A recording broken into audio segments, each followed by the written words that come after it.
Hello, hello, hello, everybody. Welcome to the Knitting Faster webinar. Is It everybody didn't ready? start, I don't think. Oh, Yes, it started. It says recording. May take a second before everyone's coming in. That's Mandy from the Knit Stars team. I'm Shelly Brander from Knit Stars. We also have Mandy from the Knit Stars team, Beth from the Knit Stars team and season 8, Gigi from the Knit Stars team and season 5. And Adrian, we've got Adrian on here too over in Italy. So if you guys are coming in, I'm going to give it a second for everybody to come in. We had many hundreds of people in the waiting room. Hey, Rose, you're the first one. Hi from Delaware. So everybody, please let me know. It looks like the chat is working, which is great. Let me know where you're watching from. Hey, Gary. Oh, yay, Gary's on here. One of our season 9 stars. Amazing.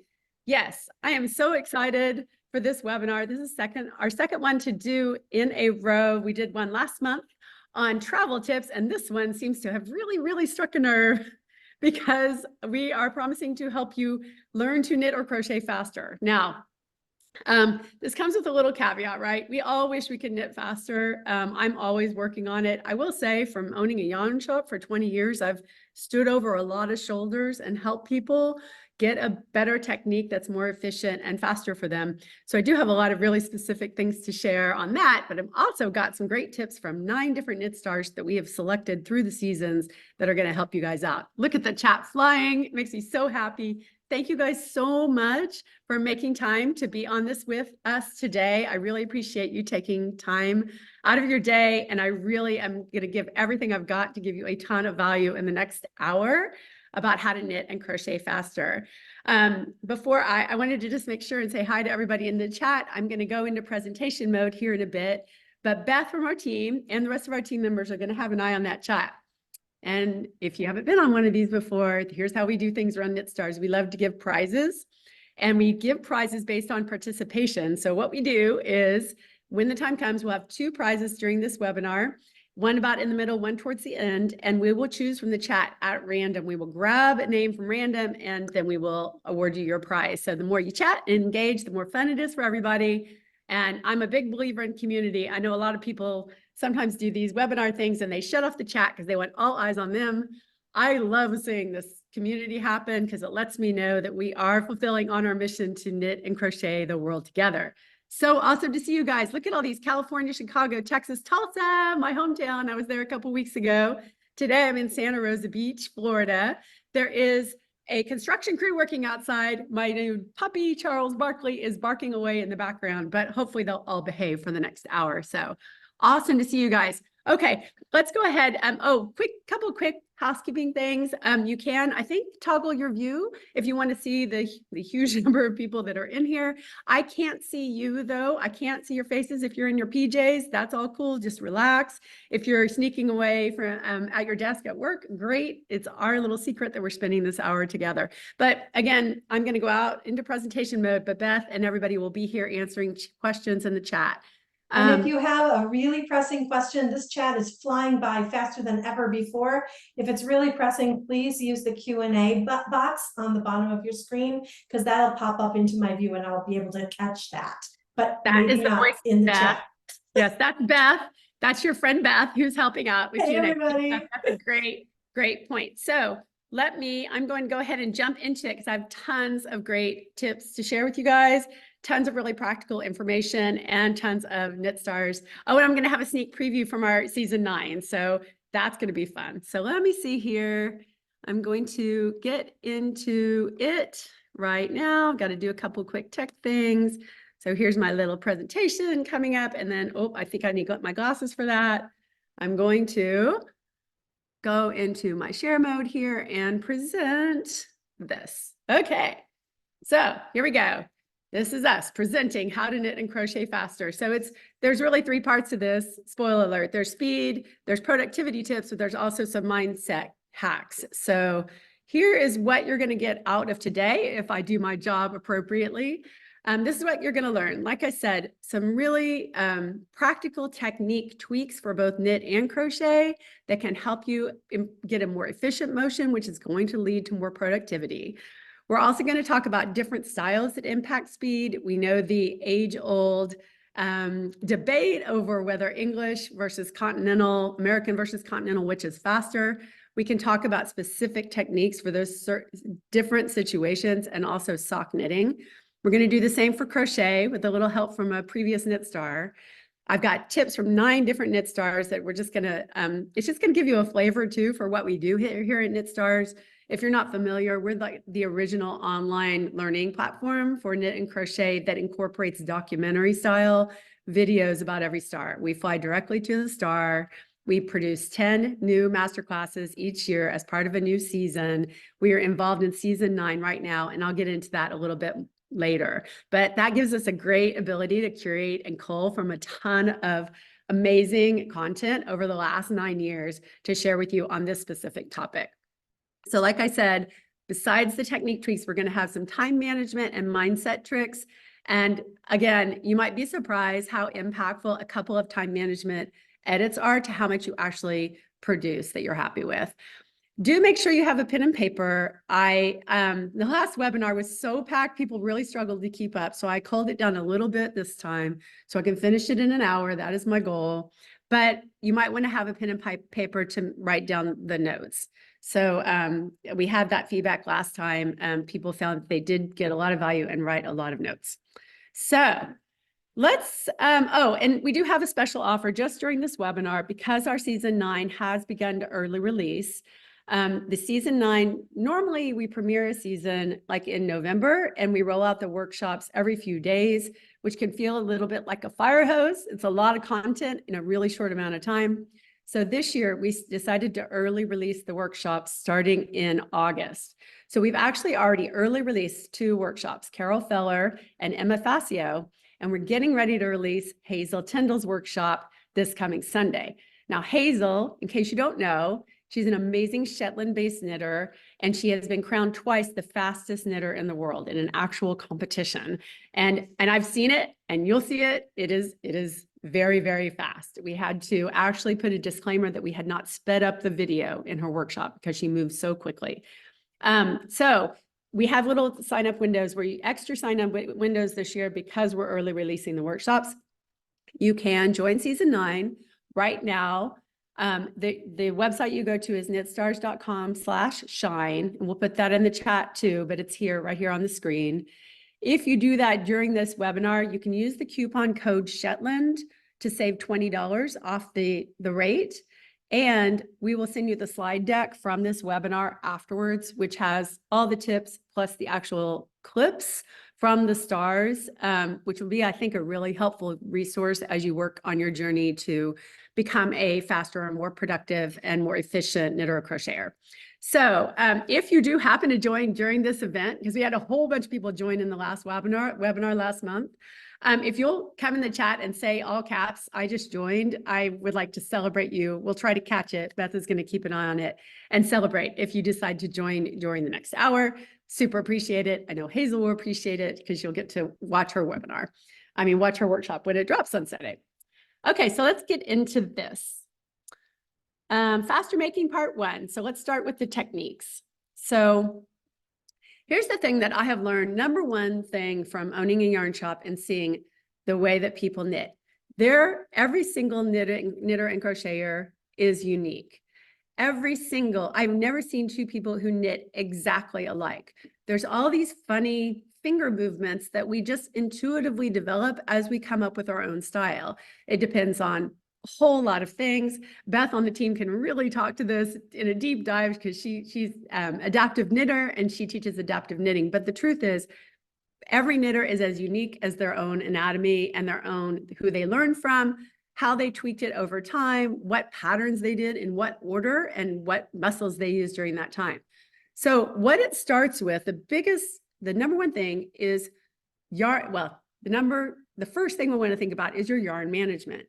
So you know how the way that you store your yarn as you're knitting or crocheting, it's really important because you think about it, you want a smooth flow of yarn. And if you have that yarn sitting in a bag, but not contained enough, and the yarn is bouncing around in your bag, or you have the yarn on a table or on the floor, this happens to me a lot when I'm on the go, that yarn will bounce around or potentially not if it's not contained properly. So that is big, really distracting, and you'd be surprised how much time you lose as the yarn is moving around. So the number one thing is get consistent with your yarn management. I like to contain mine in a really small Ziploc bag or a small project bag. And really, when you're winding it, don't wind it too tight so that you have a nice smooth flow. Inside of the ball, outside of the ball, doesn't really matter. The main thing is well-contained yarn. Okay, the other thing, the second thing is when you're knitting, I would say the number one biggest optimization area for a brand new knitter has to do with the way that your needle tips are oriented towards each other. It's really, really important that those needles are close together for a couple of different reasons. The smaller you can make your motions, the more efficient your motions will be. The more efficient, the quicker it goes, right? So the other problem is if your needles, as you're moving along, and I'll show you a clip of this here in a second, as you're moving along, your needles come apart together, that creates slack in your yarn that you're going to always be futzing with to try to correct.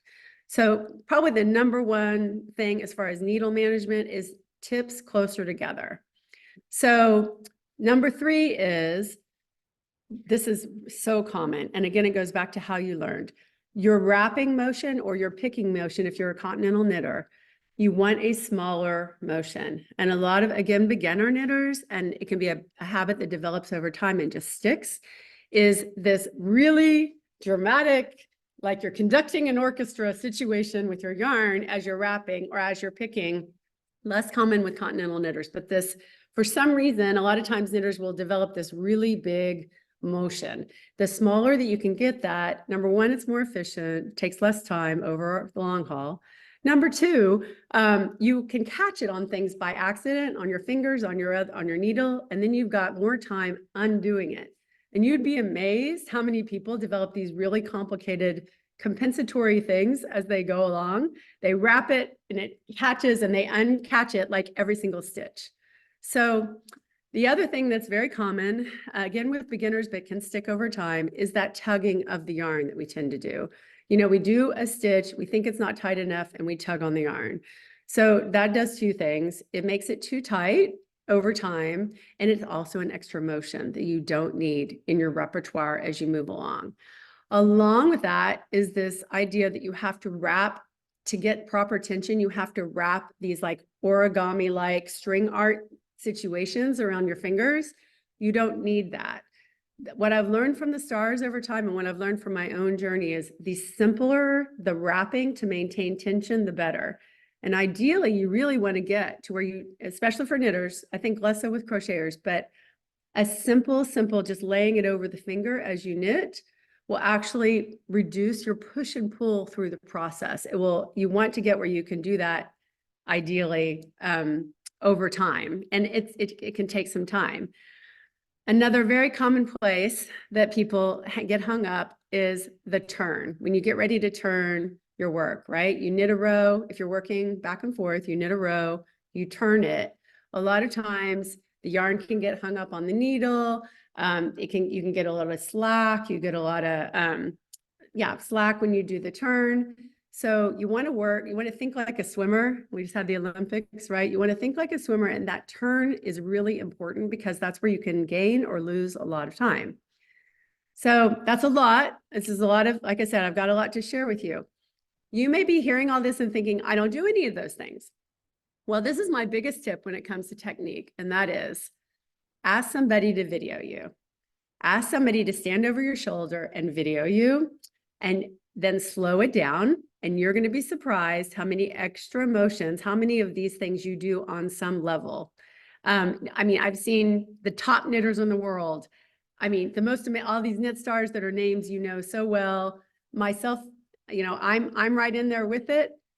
We do these things. And the more that I really would suggest, you know, once a month or so, if you're on a journey to be a faster knitter or crocheter, have somebody video you and see if you've reduced your extraneous motions and you've tightened things up to be a more efficient process. How many, I can't see the chat at the moment, but are any of you, does that resonate for any of you guys here? Like, have you ever thought about having someone video you? Yes, I see hands going up. So yeah. So these are what I have seen. Again, this is a broad generalization, but most of the things I have seen over time fall into one of these categories here. And if you can work to tighten them up, you'll be amazed at what you see. And let me show you a little video from our Knit Start course. This is from season 7. We did a beginner focused course to address some of these core issues, because I really believe we should all always be beginners. And that beginner mindset is so important. Remember when you first learned to knit and you were so excited, and all of the yarn and all of the patterns and all of the possibilities? Going back to that beginner mindset and reapproaching the basics on a regular basis will make you a stronger knitter in the long run, even if you've been knitting like I have for 40 years. I'm always surprised how much there still is to learn and improve on. So let me show you a quick clip. As I'm scooting that new loop over onto the right-hand needle, I'm very careful not to pull the yarn like this, because that's going to loosen it way up. Fix it. And I'm also careful not to let this one go flying off the needle. So if you notice, when I do that last step, You're slide it holding from, on to the. I'm holding on. Yes.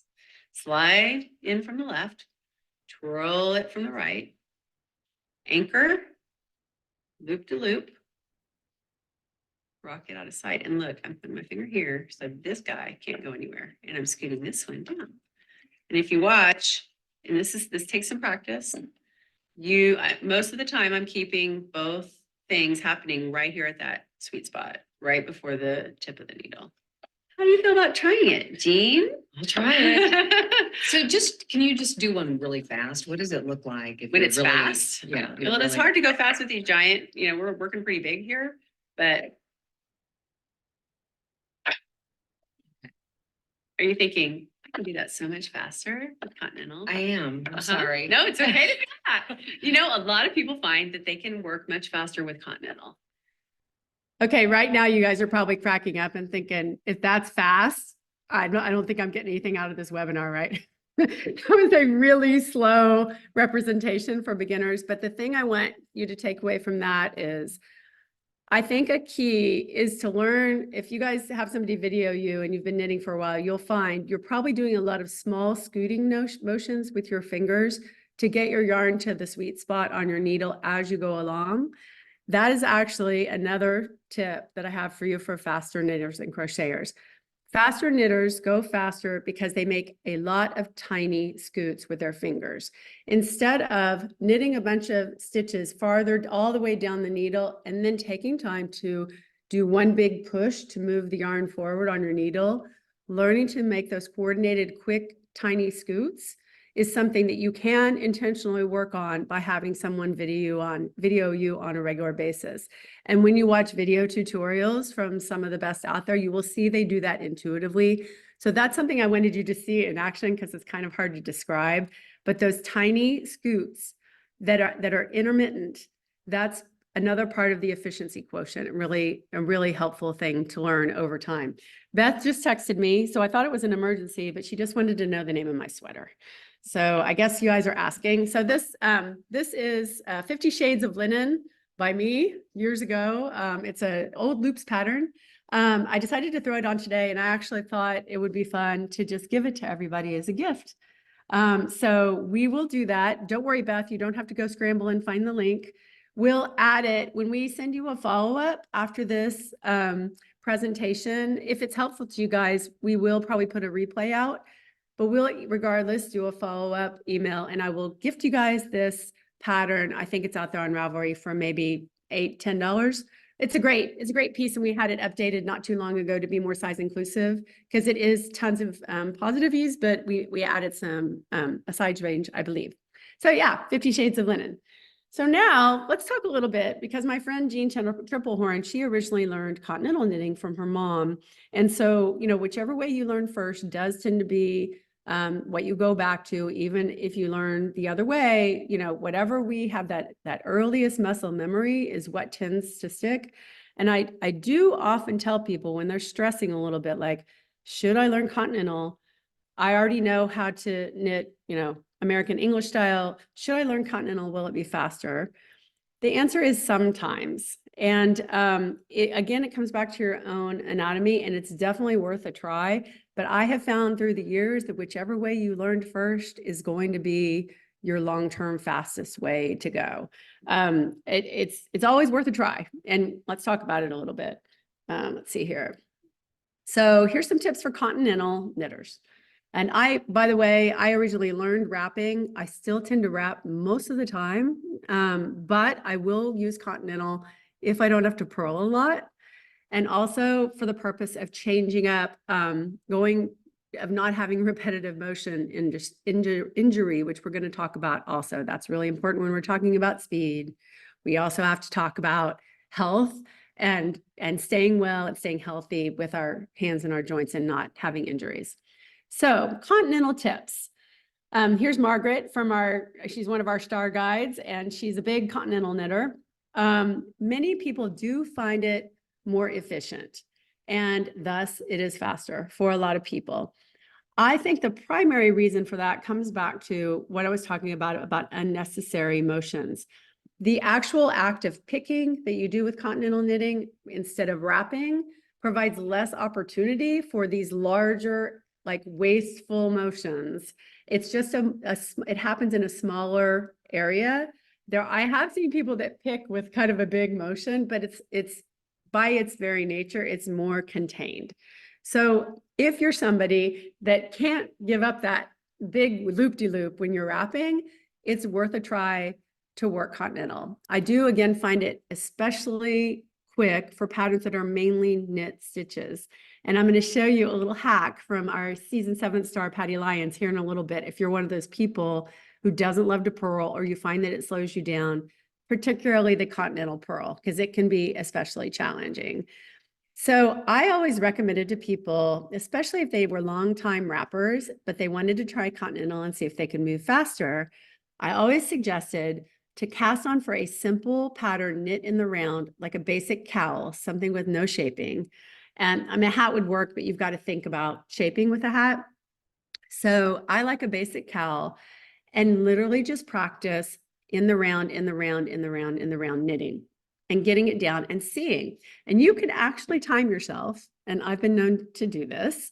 I will time, especially when I'm working on a deadline, I will time myself. How long does it take me to do a row or round in this pattern? And I will test myself. I'll put the timer, the stopwatch on my phone, and I'll see how long does it take me exactly to get around a single round. And I'll do one with wrapping, and then I'll do one with Continental. And sometimes I'll go a few Continental rounds and then test it again and see, did I get quicker because I got in the flow?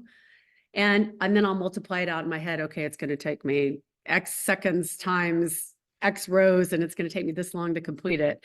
And that can be kind of overwhelming, but also useful information when you're working on a deadline. So I really, really suggest that you work, even if you already are a Continental knitter and you're working to get faster, a simple in the round cowl, like sorbet kind of pattern, is a great way to improve your speed, because then you're not constantly stop and start, look at the pattern, read the pattern, working the stitch work. It helps you work on just the simplest thing, which is just knitting faster in the round. I do have a freebie for you for this. Again, through the years in the store, I found that when somebody came in with this question and they wanted to get quicker at knitting, and especially Continental, we have a simple pattern called the Fake a Fade cowl. It works with any fingering weight in your stash. You can take 2 completely different colors and kind of fade them together. And that is going to be included also in this presentation. We've got a link, and I will make sure that everybody gets that pattern. Let's see here. I'm not sure I have a picture. I think I'd have to pop out to show it. So, but we'll send you that so that you don't have to go searching for a simple cowl pattern. Although I'm sure you could just cast something on from your stash and find a simple one out there. That'll be my gift to you, because it has a little bit of color interest that makes it not just completely boring to practice. Okay, good so far. Beth, anything I need to know of in the chat? All good? Okay, hopefully this is helpful. Yes, can I get a thumbs up if this is helpful? It's a little tricky to teach this also because again, every person is different. And ideally I would be able to sit with each and every one of you and watch you knit, but that's where the videoing is going to come in handy for you. You can self-diagnose yourself and find the things that you're doing where there's room for improvement. So let's talk about a few other things. Oh, here's Patty. Hang on. This In is case Patty. you Patty start with a from, long tail. whoopsie. I'm going to show you Patty's tip from season 7. Patty had several things in her workshop that even as a longtime knitter were mind-blowing for me. And this was one of them. So let me show you. If you don't like to Continental purl, here's a little hack. In case you feel like, I don't feel like knitting a round of purl. You don't have to. You are allowed to go backwards. So here, notice, we're breaking all the rules, except we're not. So the yarn really is coming from the right. It's just we're going backwards. So the yarn's coming from the left. We really are working on the needle closest to us, except we're going backwards. So that yarn, that is the needle farthest away from you. You really are looking at the public side. It's just we're going backwards. So this is me purling backwards. So true confession for all you backwards knitters, because there, of course, I'm creating the purl bumps on the public side. That's how I did the luminary cowl. Just a little shout out to my backwards knitters out there. So the trick is you knit, you go backwards, and then you don't have to purl. So that was pretty mind-blowing. Another one that's inside of Patty's workshop from season 7 was that, you know how when you join in the round and it always says, be careful not to twist. And how many of you guys have gotten like 100 rows into a pattern and realized that you twisted at the beginning? I mean, it's horrible even if it happens after 3 rows, right? But I've been way in before. And I thought the only option was to rip the whole thing out, frog it, rip it. But no, there's a way, and Patty shows it in her workshop, and it's actually on our YouTube channel, I think, as a short, that you can, you just do this little flip and boom, you're fine. It's amazing. I don't know how I went all my lifetime, how many rows I ripped out that I never had to rip out. So yeah, great tip. Patty has a gazillion amazing tips. So here's another one for you coming up. So this Start is with a long tail oops, I'm cast trying to on. figure out how to And I always shoot, hang on. start here's with a long Hazel. tail cast. Let me stop here. I'm going to go back a second so it doesn't just play automatically. That's the presentation. Here's another tip from Hazel Tyndall, whose workshop is about to get released this Sunday. Like I said, she's been crowned twice, the fastest knitter in the world. And she has a way to do, well, there's a couple things with Hazel. One is she uses a knitting belt, a Shetland, a classic tool for Shetland knitters is a knitting belt together with long double pointed metal needles. And you can see her actually do it inside season 9 and she flies.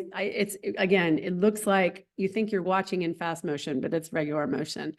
But if your knitting belts are a little hard to come by, and it's definitely a technique that she's done since she was a small child. But there was one takeaway tip that surprised all of us. It was a different way to do the long tail cast on that I had not seen before. And so I'm going to share that with you. And again, if you're signing up or if you're already in season 9, we're going to drop this webinar inside season 9 as an extra, and you'll be able to save this tip. But watch this. Let me flip through to Hazel. Start with a long tail cast on. And I always start with a slip knot. And that goes on this needle. I always have the tail in this hand, and then I go thumb into it, and then I go into the loop and make the stitch. I know that you might use your left hand for this, so it looks a bit different, but the result is just the same. So if I show you this way, I have to engage my brain a bit more for this way. But this is probably how you're used to doing the long tail cast on. And you can see I don't practice very often this way. So it's a lot clumsier. 4, 6, 7, 8, 9, 10. So the reason I wanted to share that, besides being a really cool alternative to the long tail that I knew, was if you watch, she was very efficient in her movement. It was actually a much quicker way. It was a much quicker, which is probably why she does it, because she's the fastest knitter in the world, a quicker way to do the long tail cast on.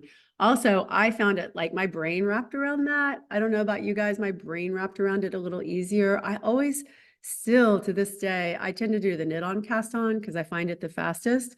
If I have to do a long tail, I have to pull up a video and watch it from Knit Stars because it's just my brain doesn't retain it for some reason, but that my brain grabbed onto a little differently. So a more efficient way, especially if you're doing a huge cast on, like a sweater in the round or a really long shawl that starts with a long edge, that can be a really big time saver too. Casting on, you know, there's more motions to most cast ons, and so it takes a little longer. So if you're a faster caster oner, you're a faster knitter. All right, let's see. Oh, here again, I just wanted to remind you and add a fun confetti effect, but I wanted to show you, here is Hazel wearing a knitting belt. She owns, I think, at least 20. They all look very well worn and loved over time. She loves them all a little bit differently. And you can see she's working with these extra long double pointed needles. And something she points out inside her workshop is that part of why when these first were used, people were knitting for money, for a living. And it wasn't just a hobby, it was like how they got by. And so it was efficiency and speed were not just helpful to have, they were mandatory. It meant more food on the table if you were a faster knitter. And particularly, so people would have these on and would knit as they walked through the fields or did other tasks. And this setup lets you also release your needles so that you don't have to, so your hands are free to do other tasks. So it was really fascinating to watch. And even though she's learned and knows, of course, every possible way there is to knit, this is still what she finds is her preferred method. And you can see her do that inside season 9, but I wanted to show you a picture of that. So yeah, let's move to, oh, it keeps doing this to me. I want to talk about sock knitters a little bit. Sock knitting, a lot of my friends that are hardcore sock knitters, they always have at least one pair of socks on the needles for when they're on the go or when they want a more mindless project to work on. They'll have a simple pair of socks going at all times. And so I was really curious what Summer Lee, our sock queen from season 7, had to say about what was her preferred method. And she's going to tell you, you know, your preferred method is whatever works best for you. But she did reveal in season 7 what method she prefers for socks, and it's specifically because she can really fly. So let me play this quick clip for you from Summer Lee in Knit Star season 7. When it comes to the kinds of needles that you need for sock knitting, that all depends on the method of sock knitting that you like best. There is no one right way to do it. I always say the best way is the way that makes you feel the most comfortable and the way that you're going to have the most fun. I like magic loop. I fly when I'm knitting magic loop. Some people absolutely hate magic loop and swear by double pointed needles. And then other people like using tiny circulars.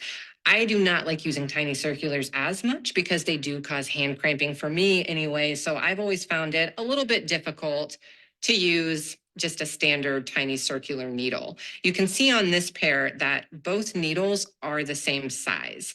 What I've found is that there are tiny circular needles where one needle is longer than the other. I've got color work on the go on this one.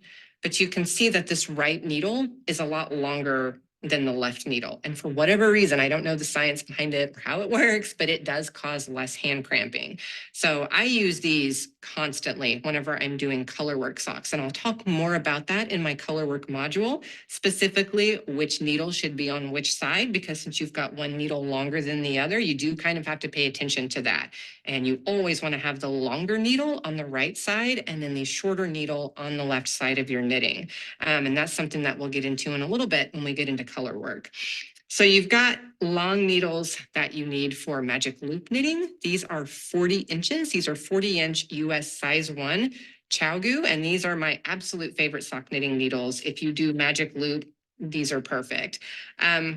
So anyways, a lot of different options between double pointed needles, magic loop, tiny circulars where one's a little bit longer than the other.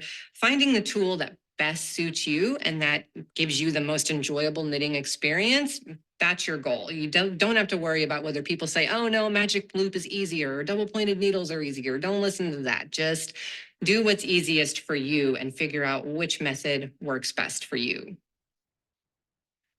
Okay, how many of you guys here have tried, do you know the needles she's talking about? If you're a sock knitter or you've worked small circumference on like mitts, yes, you know those ones, it's like one side is shorter than the other. They actually are really, really helpful. I've used them also for sleeves on sweaters. Yes, lots of thumbs up. Yeah, so hopefully, I think the takeaway there is it's so easy for us to get in a rut with whatever we learned first, but particularly if you're finding yourself struggling or kind of stop and starting with one kind of needle, take some time for yourself to try another method because yeah, it may be slow to start, but you might find that works way better with your anatomy. Also, really important to try out different needle surfaces because some people do much better. A lot of us will start out on bamboo for that extra feedback and it's slow, it's not too fast and it feels safer.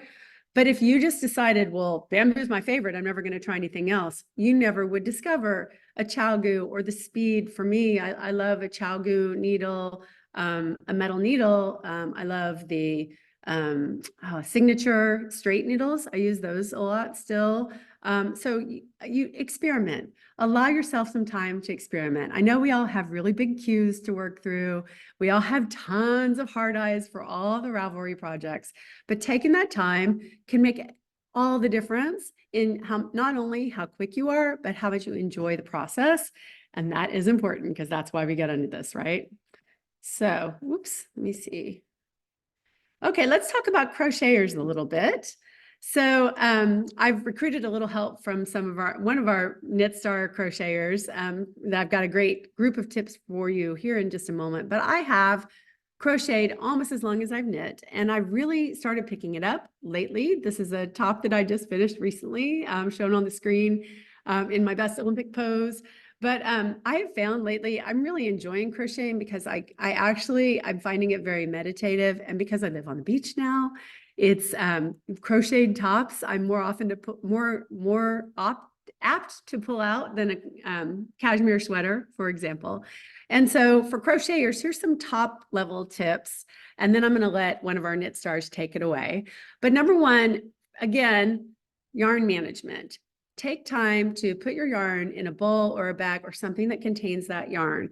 Because with crochet, I don't know if you know this already, but you use 30%, on average, crocheters use 30% more yarn than knitters. You're moving through yarn very rapidly, and you want to take the time to have that yarn coming out smoothly. So it's not getting in your way. It's not distracting you. Get that yarn management under control. Number two is tension. I think I hear crocheters talk a lot more about tension even than knitters do. And the number one tip I've learned from the various crochet stars that we've had through the years is to simplify. And again, take the extra motions out of your style. So it's, again, I think even more so with crocheters than knitters, everybody has that way that they wrap the yarn around their fingers, and I've seen people have to get the yarn wrapped properly for how they do their tension, they've got like 20 different motions to get it, it's like a musician getting that tension ready. It doesn't need to be that complicated. Is it possible for you to explore a simpler way of wrapping that yarn so that every time you have to stop or start, you don't have to re-wrap and go through this, gymnastics to get it on your fingers? So simpler tension is a huge way, or a simpler style to keep your tension is a huge goal to work towards as a crocheter. Also, it's really good to experiment with different hook styles. I've learned over time from my friends that are really great crocheters that especially the throat depth on the hook, again, depending on how you crochet, it can either slow you down or help you speed up because the yarn might catch on that throat as you're going along. You might have a hard time getting in and getting out of the stitches, depending on what stitch you're doing and how tight you are. And so experiment with different hook styles, not just metal versus wood, but also the depth of the throat and also the ergonomic nature of the handle. And my knit star is going to talk about this a little more too.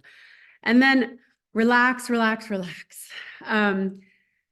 and again, she's going to speak to this, but it's for some reason, I have found through the years when I was teaching crocheters to learn to knit or knitters to learn to crochet, crocheters seem to put a whole lot more pressure on themselves to learn knitting.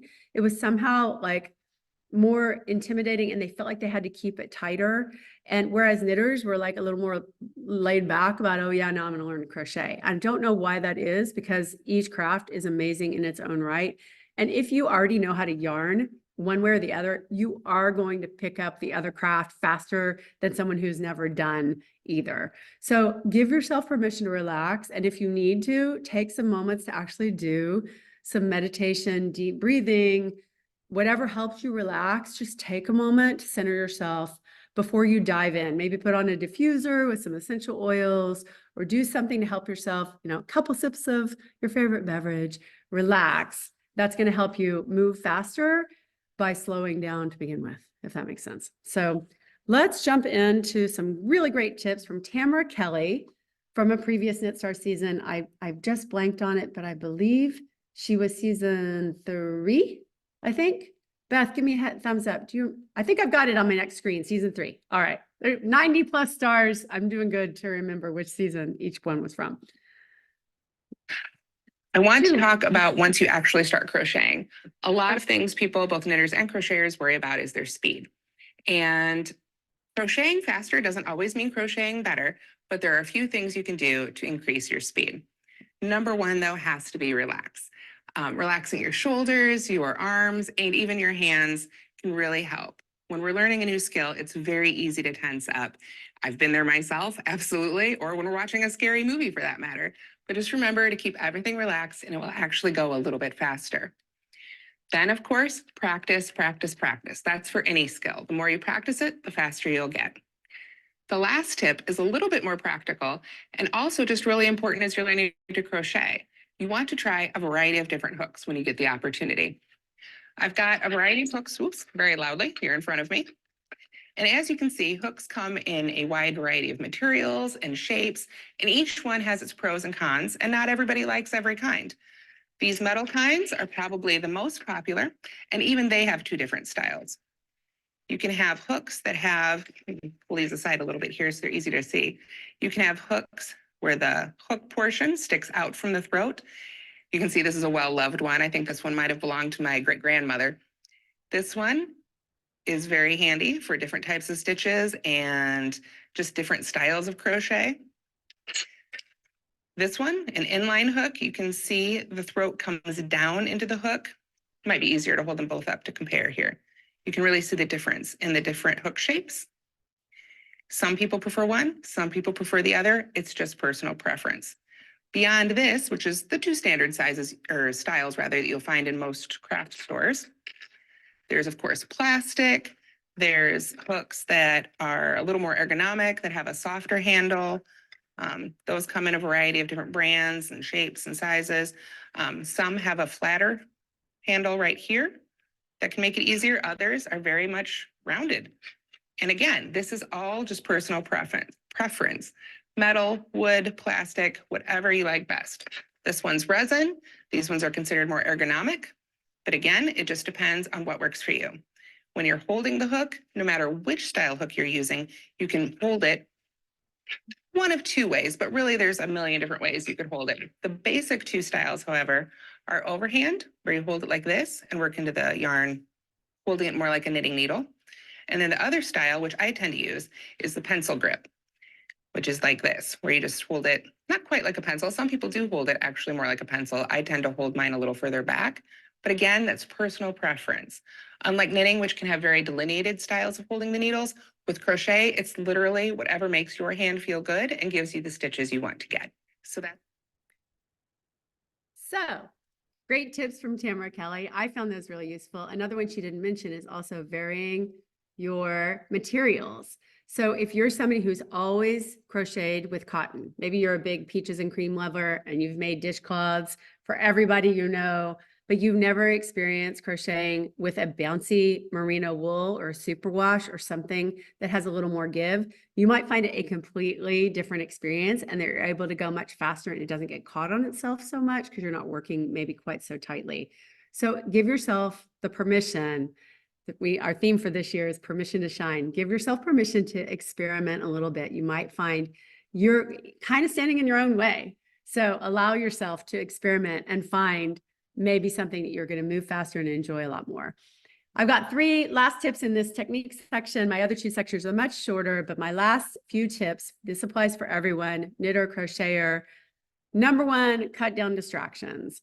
And I am the guiltiest of this. So I've been watching the show Only Murders in the Building. I'm kind of late to the party, but it's one of those you kind of have to pay attention to. And I find myself, I'm working on a lacy pattern by Amber O'Brien right now. And I find myself, I keep messing up my lace pattern because there's a cool part in the show, or I have to pause the show and come back. I would be much better off with an audiobook. And so just recognize if you've got a situation, I've got a brand new puppy, lots of things going on. If you've got something harder that you're working on that requires more concentration, or you just want to go quicker, opt for an audiobook that you just have fewer environmental things to stop and start, because the stop and start takes a ton of energy. It's just like a car. The stopping and starting can take a ton of the time and the energy away from the process. Number 2 tip, and I've got a third one coming up, but I want to show you a video example of this. Number 2 tip is learn not to look. So practicing, again, you could go back to that in the round pattern or do the same pattern wrapping. Learning not to look will help you go quicker because you'll be able to knit when situations are not perfect. So like when you're in the car and you don't want to be looking down all the time, you want to keep your eyes on the horizon. When the light isn't ideal, even in dark, in movie theaters, learning not to look at your work on a project will help you be able to go through the project faster and be more productive. And that's something you kind of have to intentionally decide to work on. But I find it really useful. And there was one star in particular who did this everywhere when we filmed with him. And I think he's highly productive because he's always knitting. So let me show you a quick clip of somebody you may know.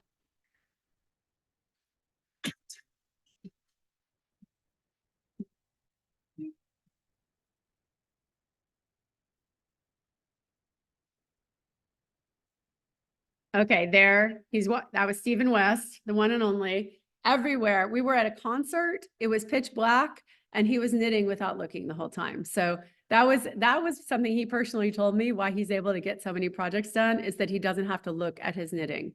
So that's another tip for you, something to put on your list of things to work on as you endeavor to be a faster, more productive knitter. And then my number 3 tip is really important, like I alluded to earlier. The faster you go, the more important it is to be aware of your ergonomics and your long-term health, because we all want to be knitting and crocheting our whole lives long. And we've all run into those kind of, I think everybody at some point has had a little cramp or a little issue come up because they were knitting in a big hurry, maybe for the holidays, trying to crank things out and not taking appropriate breaks. So it is really important to take breaks, to stretch, and to vary your materials. So I don't know if you know this, but if you've ever taken a class for Carson Demers, who's the king of knitting ergonomics, he talks about the importance of working on different size hooks and needles, different materials of hooks and needles, and different yarn types. So here is actually a pitch for having multiple works in progress. If you're working on those like giant needles, like you saw earlier, all the time, your hands are holding in a certain position. If you had a secondary project, socks, for example, or something down on maybe a size 6, size 7, whatever feels really comfortable for you, and you want to alternate so that you're not just working nonstop on one needle type, on one yarn type for weeks and weeks on end, it's really helpful to mix it up. So let me share, I'm going to let Carson share directly a couple of his tips in this next clip. I want to take a look at repetition in our charts, because in knitting, we have this great word that even talks about repetition and is called the knitting repeat. So we are going to take a look at a stitch chart, and this is stockinette stitch, and it's knitted in the round. And so every single stitch on every single round is knitted, and it doesn't get much more repetitive than that. So when we look at this, we know that any risk factor that we've identified in terms of our tensioning technique, in terms of our needle hold, in terms of our needle pairing is going to be present again and again and again. High rate of exposure. There's not a lot of variance. In fact, there's no variance in these stitches. They're all plain knits. Again, nothing wrong with that, but we should know that we want to break this up a little bit. How would we do that? Well, we could do it by sort of manually inserting some movement into this pattern that will break up the exposure that we have to it. So in other words, we're going to look at breaking up the duration of the knit and maybe breaking up the frequency a little bit. And I am a big fan of something called movement markers. And a movement marker is nothing more than a stitch marker or a different colored yarn that you'd put on the round. And when you encounter it, it's your cue to do a movement to break up the repetitiveness of this activity. So on this chart, let's imagine that it's a sock, and let's say that you've got 66 stitches or so in the round of it. Maybe every, I don't know, 5th row, I'm going to pause and do a stretch, and I'm going to just actually write that on every 5th row. And it might be that that's a hand stretch. I could just as easily set a timer for however long it takes me to knit 5 rows, and whenever the alarm goes off, I do my little stretch. I might decide that on alternate rows, I'm going to stand up and get off of the chair and get rid of all the risk factors that chair is presenting for me by standing up. So you can be as creative with this as you want, but the idea is to break up the repetitiveness of the stitch pattern. I feel like in Carson's honor, we should all take a quick stretch break right now. Can we all just do a little quick little hand stretch? Do this for yourself, straight back. And actually the sweater that I'm wearing, this 50 Shades of Linen, is a good example of you can actually place things into your patterns as you go to, or seek out patterns that accomplish this for you to a degree, because you can see this has an eyelet row every, I think 10 or 20 rows. And by mixing up the stockinette, that actually gives your hands a different experience. And that's a good way to break it up also. So great tips from Carson. He's amazing human. So it's prize time. Woo! We're way more than halfway through, but let's do a prize, Beth. What I'd like to do is give away a season 7. So at the regular price, that'd be $470. When we're in a window like we are right now, like season 9 is on sale at $297, plus you got the $20 coupon. But I'm going to choose somebody at random, and I'm going to award you a season 7 because we got Patty Lyons in there. We got Summer Lee. It's such an amazing season. And if you already own it, you can gift it to somebody else. We're happy to do that for you. So let's pick a name, Beth. Look at that. Look at that chat flying. All right, randomly chosen. Here we go. The winner is Dana Murray. Dana Murray. right. Send us an email, hello@knitstars.com. Yes, send an email to hello@knitstars.com. Let us know your best shipping address, and we will send it to you wherever you, well, we don't even have to physically send it to you. We will grant it to you and hook you up. And by the way, PS, spoiler alert, here coming up in just a few minutes, when we wind up the webinar, I'm going to give away a golden ticket, meaning every season of Knit Stars thus far, including season 9. And if you already are an all-star and you own all the seasons, thank you so much. We love you so much, but you can gift it to somebody else. So that's coming up here in a bit. I'm going to flow through this next part pretty quickly. It's less technical, but I think it's just as important, if not more so. So faster making part 2 is time management. And I made this little meme for you guys, and I want you to, if you remember nothing, I want you to remember this from this webinar. This is Yoda is famous for try or try not, or, do or do not, there is no try. Well, the knitting corollary is knit or knit more, there is no faster. Now, yes, you can knit faster, but I have found from the most prolific knitters in the world that I have met through all of these Knit Star seasons, that it really comes down to knitting more consistently, which means time management and prioritizing our passion over all the other requirements in life. So let's talk about time management a little bit and a few strategies for that. So if you're somebody, raise your hand if you have ever felt guilty about taking time to sit down and knit or crochet. Keep your hand up if anybody else has ever made you feel bad. Why are you sitting down? Somebody needs to make dinner. There's this to do and that to do and blah, blah, blah, blah, blah, right? Blah, blah, blah, blah, blah. No. You guys, if you can knit or crochet or do both, you have a superpower and you deserve to take time out for yourself and your passion. And I say this all the time, but it is so, so true. You show up better for everyone else when you take time for this thing you love to do. So here's a few strategies to help make that possible. One of them is the distraction thing I mentioned earlier. If you find that you have those people, those certain people or creatures around your house that make you feel bad, get a door hanger and make a special place for yourself and make a special time of day for yourself. Make a date with yourself every day if possible, where the house is quiet, where you can make a quiet space. Set up a special little area for yourself.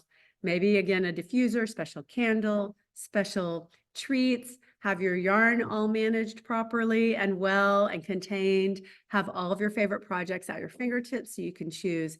Take that time. You would be surprised, more often than not, people do not have a special place. We sneak it in between things, right? That's what we do. So take the time, treat yourself to creating a ritual.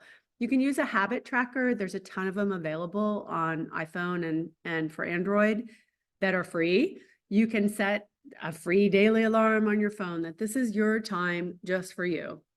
And also the habit tracker apps are great because they can let you see that you've been consistent about it, which is reinforcing in and of itself. Always have it with you. We all know this rule, but I tend to break this rule. And it's always when I decide I don't want to grab my knitting because I'm hurrying out the door that I end up with an extra hour to wait at the vet's office like I did this morning. So always have it with you. And then I like to have my projects on cruise control and in their own individual bags. It makes it easier to grab and go and keep it with you. And again, back to that, having multiple whips is actually can be a good thing for your knitting health. You know, have a project that you're on the go project that's easy, and other more toothy projects that take a little more concentration are at home in your special place with the really good lighting. So time management. Now, let's see, I think up next I've got a tip from, yes, I love this tip. Now here they're going to negate that you can even knit faster. I know they know that's not true, but here Ann and Kay from Modern Daily Knitting are going to give you their philosophy. And this is from season 3, about how you actually can knit faster. They say it's a bit of a myth. So listen to them best it. Here's something that people say to me at least every couple of days on social media or at my knitting group that meets once a month or once in a while. One of the things people say to me is, I wish I could knit as fast as you. And here's the thing. I don't knit any faster than anybody else. Anne doesn't knit any faster than anybody else. That's how fast I knit. Knitting is just not that fast. The way to, I do get a lot done. Anne does get a lot done. I like to think I get it done. We're very motivated by, needing to have things to show people on Mason-Dixon Knitting, and also just being really obsessive knitters. But I like to call it daily knitter. we're a It's, daily you know, knitter. Obsessive sounds kind Sounds of, a little ooky, you know. it sounds like it's not really that good. We could stop at any time. We just don't want to. Can't stop. But Totally obsessed. so there's no such thing as knitting faster. There is such a thing as knitting more. And you just have to adjust your mind to ask the question more often, could I be knitting? Yeah. And the answer is very often, yes. I love that. I love that. Ask yourself the question, could I be knitting right now? How many of you guys are knitting right now while you're watching this? Hopefully a lot of you. Yes, raise those hands. Oh yeah. Oh yeah, look at that. Good, I love that. It's like, I love to be a reason that you maybe made this hour for yourself to take time and sit with your yarn. So that makes me super happy. I love when people watch the Knit Stars masterclasses just for pure entertainment value, even though you are learning while you're watching, and they knit and they crochet. So it makes me super happy. Good for you. Good for you for taking this hour for yourself. Gail Okay. says she's busy taking notes. This is Beth, by the way. That's fun. That made me giggle. What? Gail is busy taking notes. She can't knit. Oh, good. I'll just Oh, leave it okay. at that. Well, I'm glad you're getting value out of it, Gail. If you're already part of season 9, you're going to get the slides anyway, but I appreciate that. I'm glad. I mean, it's been really fun to put these webinars together based on the questions that I've heard through the years over and over and over. Sneak peek, secret little, I'm going to give you a little nugget here. Next month's webinar is going to precede the release of our 4th early release of season 9, which is Carolyn Bloom, a Bloom handmade. She's amazing, you guys. She does embroidery on knit and crochet, and she does it on ready to wear pieces that have been sitting in her closet forever. And you guys are going to be blown away. I'm telling you, each one of these workshops is worth the price of admission for the entire season. I wholeheartedly believe that. But what we're going to do, Carolyn also sells her hand makes, and they are bespoke masterpieces, and she sells them for what I consider closer to fair market value. So next month, we're going to do a webinar on how to value, if you're going to make for other people and charge for it, how to appropriately value that. So that's going to be a fun one. That's coming up next month. So we'll let you know, make sure you're getting our emails, and we'll let you know when that's coming up. Okay, let's talk. This is the last section. This is super, super important, just like time management, and that's mindset. And here is the current biggest impact on my mindset is, this is Charles Barkley, my new King Charles Cavalier. He's 9 months old, but he has helped my mindset a lot. He's also gotten in the way of a little knitting the last few weeks, but he's learning. So let's talk about a few mindset tips. And I alluded to this earlier. Release the guilt of making as like a luxury for yourself. It's a necessity. It's part of our mental health, and it's a mental health. It's like a hack, really. It helps. I know everybody here in one way or another, it's helping your mental health to make time to knit or crochet. And again, you will show up better for the other people and for babies in your life when you take the time for yourself. And I got out of order, maybe. Let's see if I can go back. I did. Hang on. Oh, goodness. I'm way off. What's happening? Okay, here, hang on. Now you got a preview of everything coming up. So, I've got a mindset tip. This is from Loda London. She was also in season 7. She spoke really openly about how she went through a severe period of depression, and knitting was what saved her, pulled her out of that, and actually catapulted her design career as well. So quick tip from Loda London. I grow and I knit and I walk. That's my life. Every morning I drink coffee and then I knit for 1 hour. I just sit here in my garden, my swing, and I knit. We are in a small area in Stockholm called Bromma, and my name is Lotta.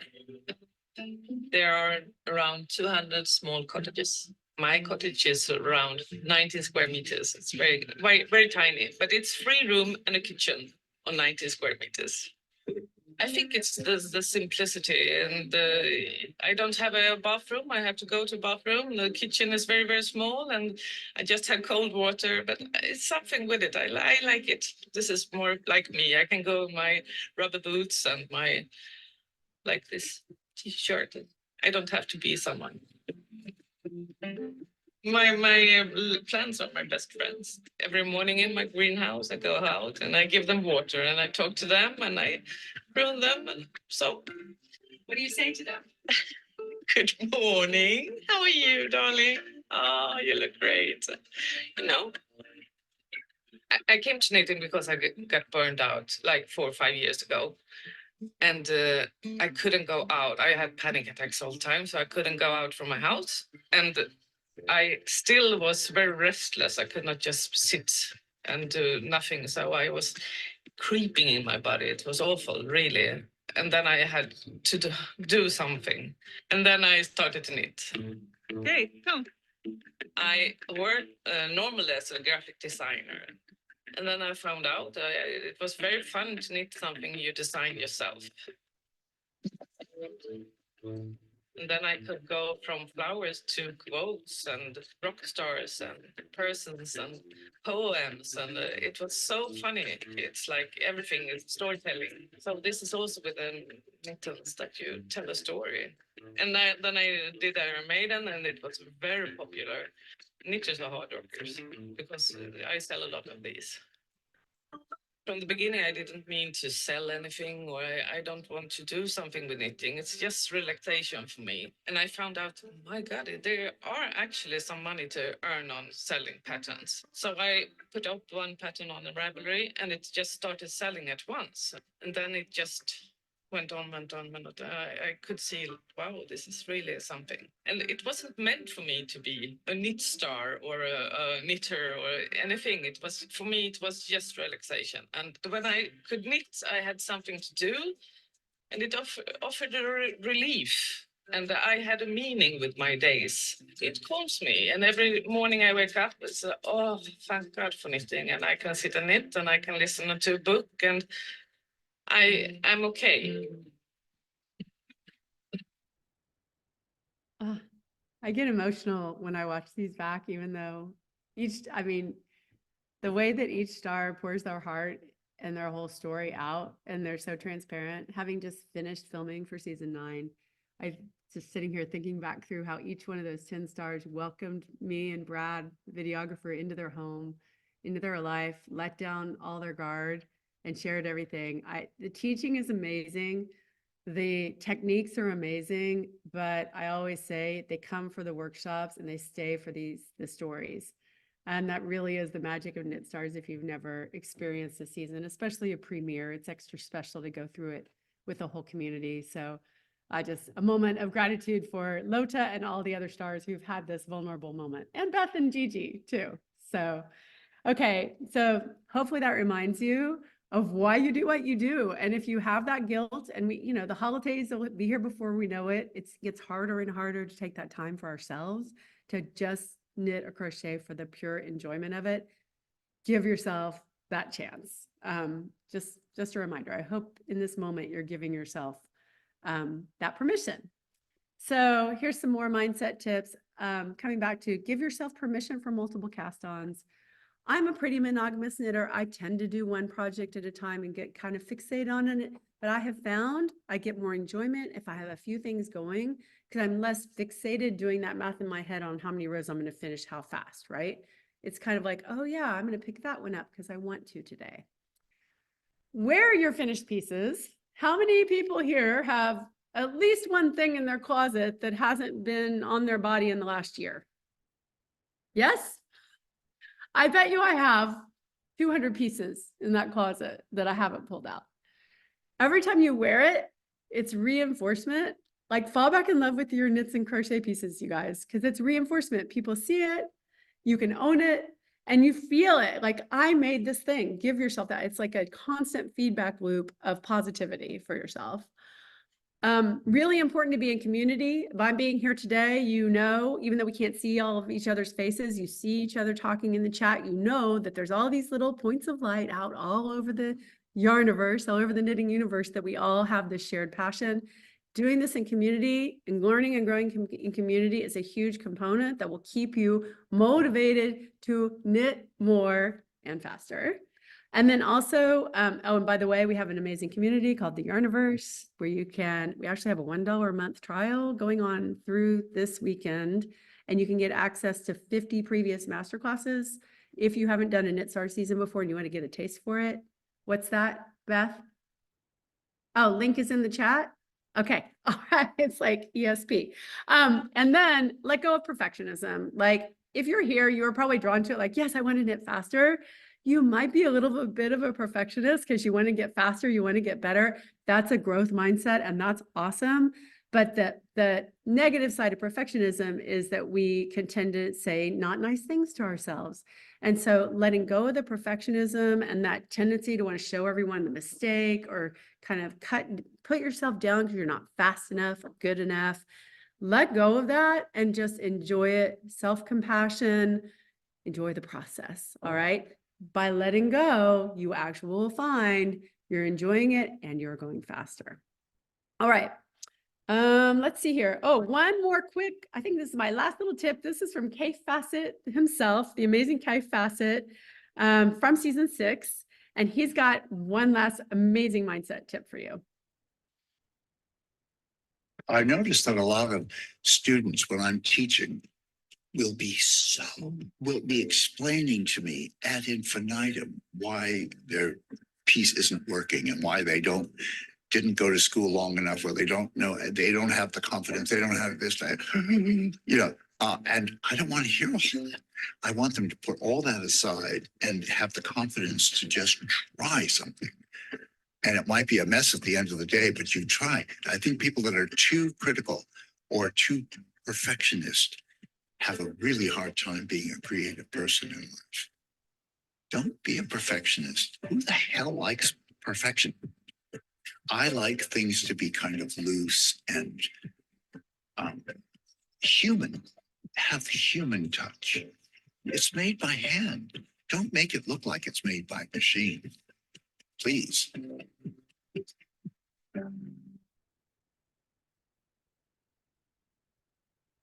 In that piece, he actually goes on to say, make something ugly. Intentionally try and make something ugly.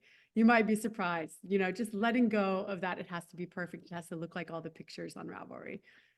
So, okay, one last time for the offer. We're about to wind up this hour.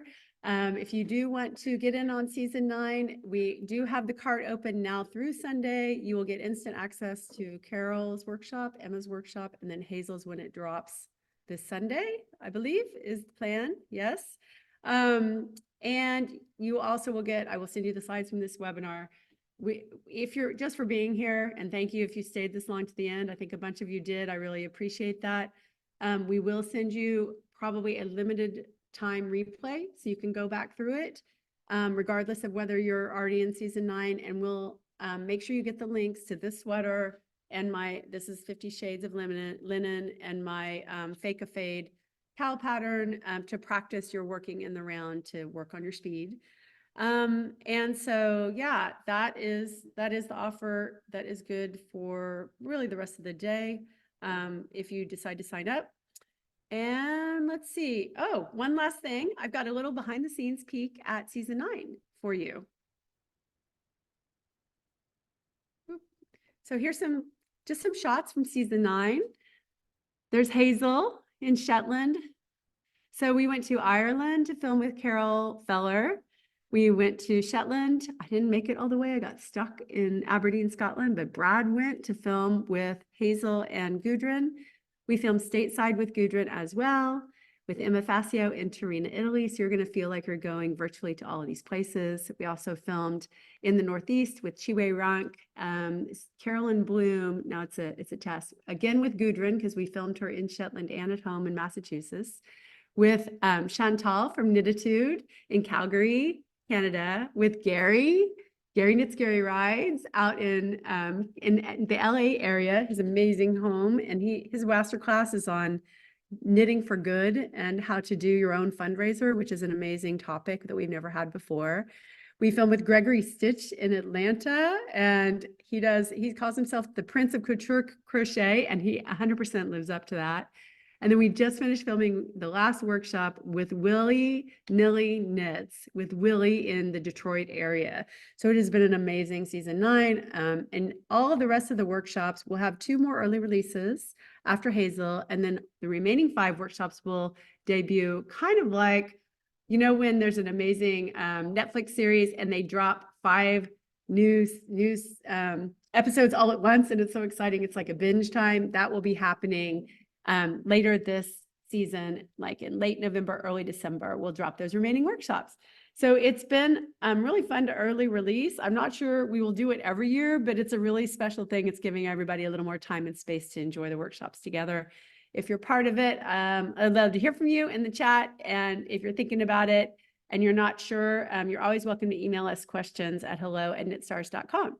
So let's do one more prize. I would like to give away a golden ticket. That's what we call something that in the past we've only offered it a few times, but it gives you instant all-star status for access to our special all-star benefits. You get all the seasons at once, including the current premiere season in your Knit Stars library. So you have access to all of this amazingness in one place.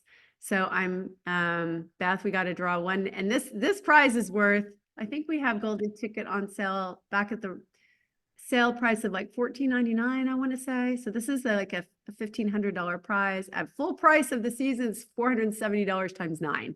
So you do the math. My brain's not that fast. So Beth, do Yeah, you? I'm not doing the math. I'm gonna just have all the pressure of picking somebody for this Giving away. prize. We've never given away a golden ticket before. This is huge, I think. So, but All I right. appreciate you being here. Okay, who is it? The winner is Mimi Donnelly. Mimi Donnelly. Donnelly. Okay, Mimi, congratulations. Email us at hello@knitstars.com. By the way, if you want the golden ticket and you want to get in on it, we did just leave it up on our website. And it's knitstars.com/shop. If you want the golden ticket and didn't win it and you want to have access to everything. But yeah, Mimi, email us, tell us your best email. If you already own any KnitStar season, tell us the email address associated with that season so we can make sure it's attached properly to your account. If you already are an all-star, that's amazing. And then let us know who you want us to gift it to. Give us an email to gift it to. And you will definitely make some knitter or crocheters day. All right, guys, let me get rid of that confetti. So again, one more gratuitous shot of Charles Barkley. And if you have more questions, hit us up, hello@knitstars.com. Our tiny but amazing team is on it.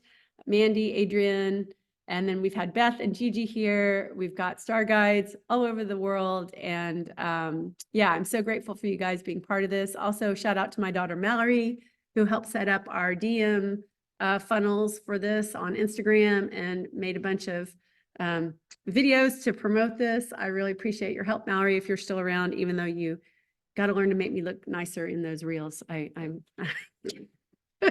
Mallory doesn't care how I look in the videos. She's like, yeah, you're my mom, whatever. I have to get over that. So, okay, hopefully you guys got something out of this. Let me know in the chat.